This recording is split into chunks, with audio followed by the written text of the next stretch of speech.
ఎందరో చెప్పిన మాటే కదా, కళ్ళ ముందరే ఉన్న దారే కదా.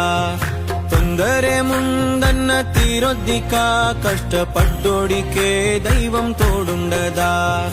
మట్టి వాసన గుర్తుంచుకోని తండ్రి ఆసే దాగుందిగా.